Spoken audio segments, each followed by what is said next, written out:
ನಮಸ್ಕಾರ ವೀಕ್ಷಕರೇ, ಶ್ರೀಗರಿ ವಾರ್ತೆಗರಿಗೆ ಸ್ವಾಗತ. ನಾನು ನಿಮ್ಮ ಗ್ರಹೇಶ್ವರ ಗಾರ್ಡಿಗೇಂದ್ರ. ಮಾರ್ಚ್ 31, 2026ರಂದು ಕನ್ನಡ ಚಳವಳಿ ವಾಟಾಳ್ ಪಕ್ಷದ ವತಿಯಿಂದ ಯುದ್ಧ ನಿಲ್ಲಿಸಿ ಗ್ಯಾಸ್ ಸಿಲಿಂಡರ್ ಕೊಡಿ ಎಂದು ಒತ್ತಾಯಿಸಿ ಮೈಸೂರಿನ ಆರ್ಗೇಟ್ ಬಳಿ ಕನ್ನಡ ಚಳವಳಿ ವಾಟಾಳ್ ನಾಗರಾಜ್ ಪಕ್ಷದ ಅಧ್ಯಕ್ಷರಾದ ಶ್ರೀ ವಾಟಾಳ್ ನಾಗರಾಜ್ ರವರ ನೇತೃತ್ವದಲ್ಲಿ ಈಡುಗಾಯಿ ಹೊಡೆಯುವ ಮೂಲಕ ವಿನೂತನ ಚಳವಳಿ ನಡೆಸಲಾಯಿತು. ಇದೇ ಸಂದರ್ಭದಲ್ಲಿ ಪಾರ್ಥಸಾರಥಿ, ತೇಜಸ್ ಲೋಕೇಶ್ ಗೌಡ, ಶಿವಶಂಕರ್, ಮೂಗೂರು ನಂಜುಂಡಸ್ವಾಮಿ, ಕನ್ನಡ ಹೋರಾಟಗಾರರು, ವಾಟಾಳ್ ಪಕ್ಷದ ಅಭಿಮಾನಿಗಳು ಭಾಗಿಯಾಗಿದ್ದರು.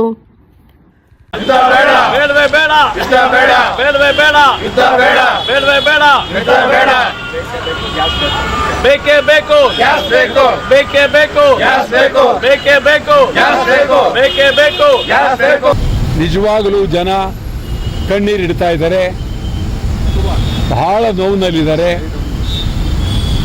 ಅನಿಲ ಸಿಗ್ತಾ ಇಲ್ಲ, ಸಿಲಿಂಡರ್ ಇಲ್ಲ, ಸೌದೆ ಸಿಕ್ಕಾಪಟ್ಟೆ ಜಾಸ್ತಿ ಆಗ್ಬಿಟ್ಟಿದೆ, ಸೌದೆ ಸಿಗ್ತಾ ಇಲ್ಲ. ಸೌದೆ ನನ್ನ ಪ್ರಕಾರ ಇನ್ನೊಂದು ವಾರ ಇರ್ಬೋದು, ಅಲ್ಲಿವರೆಗೆ. ಅದಾದಮೇಲೆ ಸೌದೆ ಇರಲ್ಲ.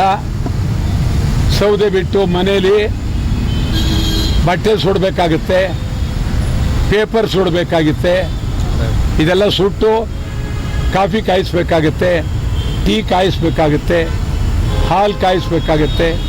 ಈ ಪರಿಸ್ಥಿತಿ ಇಡೀ ದೇಶಕ್ಕೆ ಶುರುವಾಗುತ್ತೆ, ಬರೀ ಕರ್ನಾಟಕ ಒಂದೇ ಅಲ್ಲ.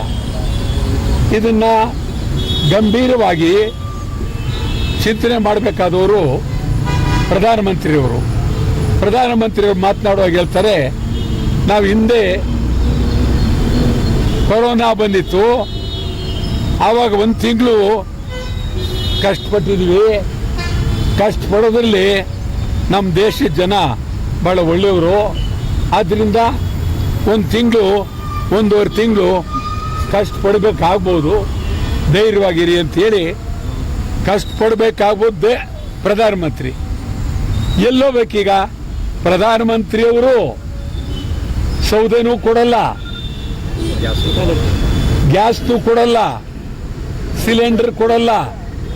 ಎಲ್ಲೋಗ್ಬೇಕು? ಕರ್ನಾಟಕ ಒಂದೇ ಅಲ್ಲ, ಇಡೀ ದೇಶ ಬಹಳ ಗಂಭೀರವಾಗಿ ನೋವನ್ನು ಅನುಭವಿಸ್ತಾ ಇದ್ದಾರೆ. ಕರ್ನಾಟಕದ ಮಂತ್ರಿಗಳು ಬರೀ ಪತ್ರ ಬರೆಯಲಿದ್ದಾರೆ. ಕೂಡಲೇ ಪ್ರಧಾನಮಂತ್ರಿ ಮನೆ ಮುಂದೆ ಸಿದ್ದರಾಮಯ್ಯನವರು ಸೇರಿದಂಗೆ ಇಡೀ ಕ್ಯಾಬಿನೆಟ್ ಸದಸ್ಯರು ಸತ್ಯಾಗ್ರಹ ಮಾಡಿ ನಮಗೆ ಡೀಸೆಲ್ ಕೊಡಿ, ಪೆಟ್ರೋಲ್ ಕೊಡಿ, ಗ್ಯಾಸ್ ಕೊಡಿ, ಸಿಲಿಂಡರ್ ಕೊಡಿ ಅಂತ ಕೇಳಬೇಕಾಗಿತ್ತು. ಯಾವುದು ಕೇಳದೆ ಇವರು ಒಂದು ಲೆಟರ್ ಬರ್ಕೊಂಡು ಕೂತಿದ್ದಾರೆ. ಒಳ್ಳೆಯದಲ್ಲ ಅದು. ಕರ್ನಾಟಕದಲ್ಲಿ ಮೊದಲು ಕರ್ನಾಟಕ ಸರ್ಕಾರದ ಮುಖ್ಯಮಂತ್ರಿಗಳು, ಉಪಮುಖ್ಯಮಂತ್ರಿ, ಮಂತ್ರಿಗಳು ಮತ್ತು ಚೀಫ್ ಸೆಕ್ರೆಟರಿ ಎಲ್ಲ ಅಧಿಕಾರಿಗಳು ಸೌದೆಯಿಂದ, ನಾಳೆಯಿಂದ ಸೌದೆ ತಗೊಳ್ಬೇಕು. ನೀವು ಮುಖ್ಯಮಂತ್ರಿಗಳೇ, ನಿಮ್ಮ ಮನೆಗೂ ಸೌದೆ. ಉಪಮುಖ್ಯಮಂತ್ರಿಯವರೇ, ನಿಮ್ಮ ಮನೆಗೂ ಸೌದೆ. ಮಂತ್ರಿಗಳೇ, ನೀವು ಸೌದೆ. ಉಪಮುಖ್ಯಮಂತ್ರಿಗಳು ಸೌದೆ, ಚೀಫ್ ಸೆಕ್ರೆಟರಿ ಸೌದೆ, ಅಧಿಕಾರಿಗಳು ಸೌದೆ. ಸೌದೆಯನ್ನು ಮೊದಲು ನೀವು ಉಪಯೋಗಿಸಿ. ನಿಮ್ಮ ಮನೆಗಳಲ್ಲಿ ಬೇಕಾದಷ್ಟು ಸಿಲಿಂಡರ್ಗಳು, ಗ್ಯಾಸ್ ಇಟ್ಕೊಂಡು ಜನಗಳನ್ನ ಕಣ್ಣೀರಿನ ಕಥೆಯಲ್ಲಿ ಕೈ ತೊಳಿತಾ ಇದ್ದಾರೆ. ಇದು ಒಳ್ಳೆಯದಲ್ಲ. ಕರ್ನಾಟಕ ಸರ್ಕಾರ ಮೊದಲು ಜನಕ್ಕೆ ಅನುಕೂಲ ಮಾಡಿ, ನೀವು ಸೌದೆಯಲ್ಲಿ ಅಡುಗೆ ಮಾಡಿ, ಕಾಫಿ ಮಾಡಿ, ಟೀ ಮಾಡಿ, ಸ್ಥಾನದಲ್ಲಿ ಸೌದೆಯಲ್ಲಿ ನಾಳೆಯಲ್ಲೇ ಮಾಡಬೇಕು. ಇಲ್ಲ ಅಂತಂದರೆ ನಿಮ್ಮ ಮನೆಗಳ ಬಾತ್ರೂಮನ್ನು ನಾವು ನುಗ್ಗಬೇಕಾಗುತ್ತೆ, ಒಳಗೆ ನುಗ್ಗಬೇಕಾಗುತ್ತೆ. ನೀವೇನು ಮಾಡ್ಕೊಂಡಿದ್ದೀರಿ, ಕೊಡ್ತಾ ಇದ್ದೀರಾ ನೀವು ಇಲ್ವೇ ಅಂತ ನುಗ್ಗಬೇಕಾಗುತ್ತೆ. ನಾನಂತೂ ಸಿದ್ದರಾಮಯ್ಯನವ್ರ ಮನೆಗೆ ಹೋಗ್ತೀನಿ, ಅವ್ರಿಗೆ ಹೇಳ್ತೀನಿ, ಎಚ್ಚರ ಸಿದ್ದರಾಮಯ್ಯನವರೇ, ಕೂಡಲೇ ನೀವು ಸೌದೆಯಲ್ಲಿ ಅಡುಗೆ ಮಾಡಿಸಿ, ಸೌದೆಯಲ್ಲಿ ಎಲ್ಲ ಕಾಫಿ ಟೀ ಮಾಡಿಸಿ. ನಾನಂತೂ ನಿಮ್ಮ ಬಗ್ಗೆ ಗೌರವ ಇದೆ. ನಾವು ನೀವು ಭಾಳ ಸ್ನೇಹಿತರು, ಯಾರು ಏನೇ ಹೇಳಿ ನಿಮ್ಮ ಮನೆಗೆ ನುಗ್ತೀನಿ ನಾನು ಫಸ್ಟು. ಯಾಕೆ ಜನ ತಪ್ಪು ತಿಳ್ಕೊಳ್ತಾರೆ, ಬೇರೆ ಮಂತ್ರಿಗಳ ಮನೆ ನುಗ್ಗಿದ್ರೆ ನೀವ್ಯಾಕೆ ಚೀಫ್ ಮಿನಿಸ್ಟರ್ ಮನೆಗೆ ಹೋಗಲಿಲ್ಲ, ನೀವು ಅವ್ರು ಚೆನ್ನಾಗಿದ್ದೀರಿ ಅಂತ ಹೋಗಲಿಲ್ಲ ಅಂತ ಅಂತಾರೆ. ಕಣ್ತಾ ನಾನು ನುಗ್ತೀನಿ, ನಿಮ್ಮ ಪೊಲೀಸ್ನವರು ಬಂಧನ ಮಾಡಿದ್ರೆ ಅದು ನಿಮಗೆ ಅಗೌರವ. ನಿಮ್ಮ ಮನೆ ಒಳಗೆ ನಾನು ಬಿಡಬೇಕು, ಅಡುಗೆ ಮನೆಗೆ ಬಿಡಬೇಕು, ಕೋಣೆಗೆ ಬಿಡಬೇಕು, ಬಾತ್ರೂಮಿಗೆ ಬಿಡಬೇಕು, ಅಡುಗೆ ಮನೆಗೆ ಬಿಡಬೇಕು.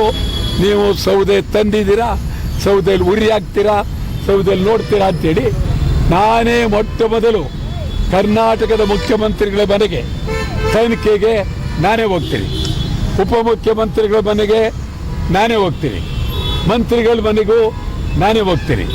ನಾನು ಏನು ಮಾಡಬೇಕು ಅಂತ ಮಾಡ್ಕೊಳ್ಳಿ, ಯಾವುದಕ್ಕೂ ಹೆದರಲ್ಲ. ಇದು ಸೌದೆ ಇಲ್ಲವೇ ಇಲ್ಲ. ಇನ್ನೊಂದು ವಾರ ಸೌದೆ, ಇವತ್ತಾಗಲೇ ಒಂದೊಂದು ಟನ್ಸ್ ಒಂದೊಂದು ಇದಕ್ಕೆ ಸೌದೆಗೆ ಹೆಚ್ಚು ಮಾಡಿದ್ದಾರೆ. 30 ರೂಪಾಯಿ 40 ರೂಪಾಯಿ ಸಿಕ್ಕಾಬಟ್ಟೆ ಏರಿಕೆ. ಗ್ಯಾಸು ಕೇಳೋರಿಲ್ಲ. ರಿಕ್ಷಾಗಳು ಅಯ್ಯೋ ಪಾಪ, ಇಡೀ ರಾಜ್ಯದಲ್ಲಿ ರಿಕ್ಷಾಗಳು ಕಣ್ಣೀರಿಡ್ತಾ ಇದ್ದಾರೆ. ರಿಕ್ಷಾ ಡ್ರೈವರ್ಗಳು ನೋವು ಪಡ್ತಾ ಇದ್ದಾರೆ.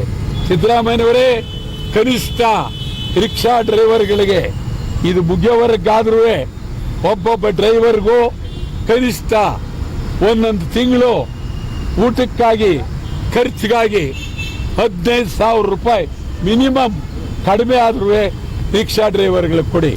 ಕಷ್ಟ ಬಂದಿದೆ, ಈಗ ಅವ್ರಿಗೆ ನೋವು ಬಂದಿದೆ, ರಿಕ್ಷಾ ನಿಲ್ಲಿಸಿದ್ದಾರೆ. ಇನ್ನೊಂದು ವಾರದೊಳಗೆ ನೀವು ರಿಕ್ಷಾದವ್ರು ನೋಡ್ಕೊಳ್ತಾ ಇದ್ರೆ, ನಿಮ್ಮ ಮನೇಲಿ ಸೌದೆ ಉಪಯೋಗಿಸ್ತಾ ಇದ್ರೆ ಕರ್ನಾಟಕ ಬಂದ್ ಕೊಡ್ತೀವಿ, ರಿಕ್ಷಾ ಬಂದ್ ಮಾಡ್ತೀವಿ, ಗಲಾಟೆ ಮಾಡ್ತೀವಿ. ನೀವು ಎಲ್ಲಿ ಯಾರನ್ನ ನೀವು ಜೈಲ್ಗೆ ಹಾಕಿದ್ರು ಚಿಂತೆ ಇಲ್ಲ. ಸಿದ್ದರಾಮಯ್ಯನವರೇ, ಕೈ ಮುಗಿದು ಕೇಳ್ತೀನಿ, ಸಾಕಾಗೋಗಿದೆ. ಜನ ನೋವಿನಲ್ಲಿದ್ದಾರೆ, ಬಹಳ ನೋವಿನಲ್ಲಿದ್ದಾರೆ. ನಾನು ಕೈ ಮುಗಿದು ಕೇಳ್ತಾ ಇದ್ದೀನಿ, ನಿಮಗೆ ಕೂಡಲೇ ನಿಲ್ಲಿಸಿ. ಕಷ್ಟ ಆಗಿದೆ, ಕಾಫಿ ಮಾಡ್ಕೊಳಕ್ಕಾಗ್ತಾ ಇಲ್ಲ, ಆಸ್ಪತ್ರೆಗಳಿಗಿಲ್ಲ, ರೋಗಿಗಳಿಗಿಲ್ಲ, ಎಲ್ಲ ಈ ಪರಿಸ್ಥಿತಿ ಆಗಿದೆ. ನಿಜವಾಗ್ಲೂ ಕಷ್ಟ. ಮೂಟೆ ದುಡ್ಡು ಕೊಟ್ಟರು ಸಿಗಲ್ಲ ಸಿಲಿಂಡ್ರು, ಮೂಟೆ ದುಡ್ಡು ಕೊಟ್ಟರು ಸಿಗಲ್ಲ ಗ್ಯಾಸು. ಈ ಪರಿಸ್ಥಿತಿ ಆಗಿದೆ. ಕರ್ನಾಟಕ ಜನ ಒಬ್ಬರೇ ಅಲ್ಲ, ಇಡೀ ರಾಜ್ಯದ ಜನವೇ ನೋವು ನೋಡಕ್ಕಾಗಲ್ಲ. ಒಂದು ವಾರ 15 ದಿವಸದವರೆಗೆ ಸಮಾಧಾನವನ್ನು ನೋಡ್ತೀವಿ. ಎಲ್ಲ ರಾಜ್ಯದ ಹೋರಾಟಗಾರರಿಗೆ ಸಂಸ್ಥೆಯವರು ಹೇಳ್ತಾ ಇದ್ದೀನಿ, ಇವತ್ತೇ ಇಡೀ ರಾಜ್ಯ ಬಂದ್, ಕರ್ನಾಟಕ ರಾಜ್ಯ ಬಂದ್, ಅಖಂಡ ರಾಜ್ಯ ಬಂದನ್ನ 15 ದಿವಸದೊಳಗೆ ನಾವು ಮಾಡ್ತೀವಿ. ಸಿಲಿಂಡರ್ಗಾಗಿ, ಸೌದೆಗಾಗಿ, ಎಲ್ಲಕ್ಕೂ ಗ್ಯಾಸ್ಗಾಗಿ ಮತ್ತು ರಿಕ್ಷಾ ಡ್ರೈವರ್ಗಳಿಗೆ ಅನುಕೂಲ ಮಾಡಿ. ರಿಕ್ಷಾ ಡ್ರೈವರ್ಗಳು ಬಟ್ಟೆ ಇಲ್ಲದ ತೊಂದರೆ ಸಿಕ್ಕಿದ್ದಾರೆ. ರಿಕ್ಷಾ ಡ್ರೈವರ್ಗಳಿಗೆ ಪ್ರಯಾಣಿಕರೇ ಇಲ್ಲ.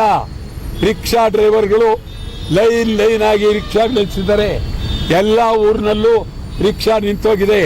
ದಯಮಾಡಿ ನೀವು ಮಾಡಿ. ಬಹಳ ಅತ್ಯಂತ ನೋವು. ಇಲ್ಲಿ ಜಟ್ಕಾಗಳು ಓಡಾಡಕ್ಕಾಗಲ್ಲ, ಇರೋ ಜಟ್ಕಾನು ಸಾಕಾಗಲ್ಲ ಜನಗಳಿಗೆ. ಅದು ಒಂದು ಜಟ್ಕಕ್ಕೆ 5 ಜನ ಕೂತ್ಕೊಳ್ಬೇಕಾಗುತ್ತೆ. ಆದ್ರಿಂದ ಸಿದ್ದರಾಮಯ್ಯನವರೇ, ದಯಮಾಡಿ ನೀವು ಗಂಭೀರವಾಗಿ ಇದನ್ನ ತೆಗೆದುಕೊಳ್ಳಿ, ಬಿಟ್ಬಿಡಿ. ರಾಜ್ಯದಲ್ಲಿ DK ಶಿವಕುಮಾರ್ ಕಾಂಗ್ರೆಸ್ನವರು, ನೀವು ಇಲ್ಲಿ ರಾಜಕೀಯ ಬಿಟ್ಬಿಡಿ ಈಗ ಸದ್ಯಕ್ಕೆ. ಮತ್ತು ಇದುವರೆಗೂ BJPಯವರು ಅವರಂಥ ಮೋಸಗಾರರು, ಅವರಂಥ ಬಹಳ ಲೆಕ್ಕಾಚಾರ. ಈ ಊರ್ಲಿ ದಿನ ಬಡ್ಕತ್ತಿದ್ನಲ್ಲ ನಮ್ಮ ಮಾಜಿ MP, ಎಲ್ಲೋದ್ರು ಅವರು? ಸೌದೆಗೆ ಕೊಡಿಸ್ತಾರ ಅವರು? ಎಲ್ಲಿದ್ದಾರೆ? ಎಲ್ಲೋದ್ರು ಅವರು? ಸೌದೆ ಕೊಡಿಸ್ಬೇಕು. ಏನವ್ರ ಹೆಸರು? ಪ್ರತಾಪ್ ಸಿಂಹ ಅವರೇ, ಸೌದೆ ಕೊಡಿಸಿ ಸೌದೆ. ನೀವು ಹೇಳಿ ಕೇಂದ್ರ ಸರ್ಕಾರಕ್ಕೆ ಸಿಲಿಂಡರ್ ಕೊಡಿಸಿ. ಪ್ರಧಾನಮಂತ್ರಿ ನೀವೆಲ್ಲ ನೀವಾಗ ಹೋಗಿ, ದಯಮಾಡಿ ಹೋಗಿ ಕೊಡಿಸಿ. ಯಡಿಯೂರಪ್ಪ ಹೋಗಪ್ಪ, ಮೊದಲು ಹೋಗು. ನರೇಂದ್ರ ಮೋದಿ ನೋಡಬೇಕು. ಯಡಿಯೂರಪ್ಪನ ಮಗ ನೀನು ಹೋಗಪ್ಪ, ನರೇಂದ್ರ ಮೋದಿ ನೋಡಬೇಕು. ಈ ಕಡೆ ದೇವೇಗೌಡ್ರೆ ತಾವು ಕೈ ಮುಗಿತೀರಲ್ಲ, ದಯಮಾಡಿ ಹೋಗಿ. ಈಗ ನರೇಂದ್ರ ಮೋದಿ ನಿಮಗೆ ಭಾಳ ಬೇಕಾದವ್ರು ತಾನೆ, ಕೊಡಿಸಿ. ಕುಮಾರಸ್ವಾಮಿ ತಾವು ಕೇಂದ್ರದ ಮಂತ್ರಿಗಳು, ಕೊಡಿಸಿ. ನೀವೆಲ್ಲ ಇಲ್ಲಿ ನಾಟಕ ಆಡ್ಕೊಂಡು BJP ಅವ್ರು ಒಬ್ಬರು ಬಾಯ್ ಬಿಡ್ತಾ ಇಲ್ಲ, ಒಬ್ಬರು ಬಾಯ್ ಬಿಡ್ತಾ ಇಲ್ಲ. ಇದ್ರ ಬಗ್ಗೆ ಕೊಡಿಸ್ರಿ, ಗ್ಯಾಸ್ ಕೊಡಿಸಿ. ಕಂಠ ಎತ್ತಾಳ್ ಏನೇನೋ ಮಾತಾಡ್ತೀಯಲ್ಲಪ್ಪ, ಕೊಡಿಸು ಗ್ಯಾಸ್, ಕೊಡ್ಸಪ್ಪ. ನೀನು ನನಗೆ ಭಾಳ ಬೇಕಾದ ಮನುಷ್ಯ, ಕೊಡ್ಸಯ್ಯ. ನಮ್ಮ ಸ್ನೇಹಿತ ನೀನು. ಸಾಯ್ತಾ ಇದ್ದಾರೆ ಜನ, ಕಣ್ಣೀರ್ಲಿ ಕೈ ತೊಳಿತಾ ಇದ್ದಾರೆ. ನಾವೇ ಬಂದು ಬೀದಿಲ್ ಮಲ್ಲು ಬಿಡ್ತೀವಿ, ಮನೆ ಬಿಟ್ಟು. ತೊಂದರೆ ಆಗ್ತದೆ, ಹೆಣ್ಮಕ್ಳಿಗೆ ಕಾಟ ತಡೆಯಕ್ಕಾಗಲ್ಲ. ಸೌದೆ ಕೊಡಿ ಅಂತಾರೆ, ಡೀಸೆಲ್ ಕೊಡಿ ಅಂತಾರೆ, ಗ್ಯಾಸ್ ಕೊಡಿ ಅಂತಾರೆ. ಕೊಡದೆ ಮಲಿಕೊಳ್ಳಕ್ಕಾಗುತ್ತಾ ಮನೇಲಿ? ಎಲ್ಲಿದ್ರೆ ಬರ್ತದೆ? ಏನೋ ಸದ್ಯಕ್ಕೆ ಗೌರವದಿಂದ ಕಾಡ್ತಾ ಇದ್ದಾರೆ. ಇನ್ನು ಹಿಂಗೆ ಹೋದ್ರೆ ಪರ್ಕೆಟ್ ತಕ್ಕಂಡು ಗಂಡಂದ್ರೆ ಹೊಡಿತಾರೆ. ತತ್ತಿರಾ ಇಲ್ವಾ? ಸಿಲಿಂಡರ್ ತತ್ತಿರಾ ಇಲ್ವಾ? ಗ್ಯಾಸ್ ತತ್ತಿರಾ ಇಲ್ವಾ? ಪರ್ಕೆಲಿ ಹೊಡಿತಾರೆ. ಕೊಡ್ಬೇಕು ನಮಗೆ, ದಯಮಾಡಿ. ಬಹಳ ನೋವಾಗಿದೆ. ನಾನಂತೂ ಈ ರಾಜ್ಯದಲ್ಲಿ ಏನೇನಾದರೂ ಚಿಂತೆ ಇಲ್ಲ. ನಿಮ್ಮ ಪರವಾಗಿ, ಜನರ ಪರವಾಗಿ, ರಿಕ್ಷಾ ಡ್ರೈವರ್ಗಳ ಪರವಾಗಿ, ವಾಹನಗಳ ಪರವಾಗಿ, ಎಲ್ಲ ಜನರ ಪರವಾಗಿ, ಸಮಗ್ರ ಕರ್ನಾಟಕದ ಪರವಾಗಿ, ದೇಶದ ಪರವಾಗಿ ಹೋರಾಟ ನಿರಂತರವಾಗಿ ಮಾಡ್ತೇವೆ, ತೀವ್ರವಾಗಿ ಮಾಡ್ತೇವೆ. ಏನಂದ್ರೆ ಮೇಡಮ್, ಮೈಸೂರಿನಲ್ಲಿ ಡ್ರಗ್ಸ್ ಜಾಸ್ತಿ ಆಗ್ತಾ ಇದೆ ಸರ್. ಯಾವುದು? ಹೌದೌದು, ಮೈಸೂರಿನಲ್ಲಿ ಈ ಡ್ರಗ್ಸ್ ಫ್ಯಾಕ್ಟರಿ ಇತ್ತು.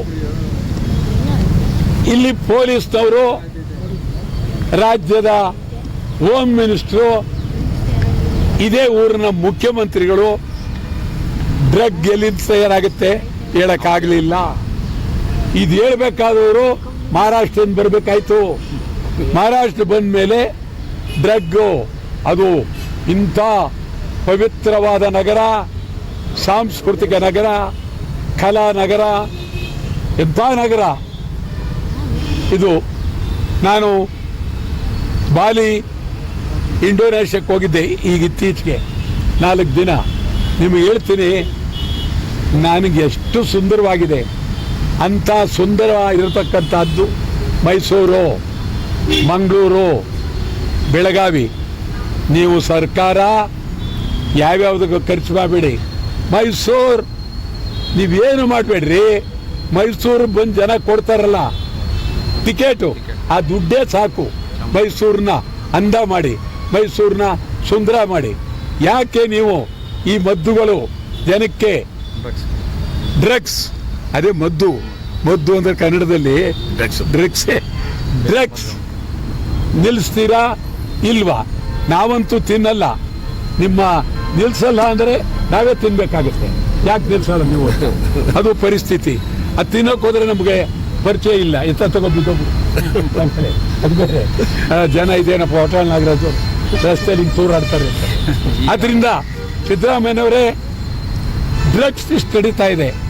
ಮೂಟೆಗಟ್ಟಲೆ, ಕೋಟಿಗಟ್ಟಲೆ ಡ್ರಗ್ಸ್. ನಿಜವಾಗ್ಲೂ ನೀವು ನಿಲ್ಲಿಸಲೇಬೇಕು.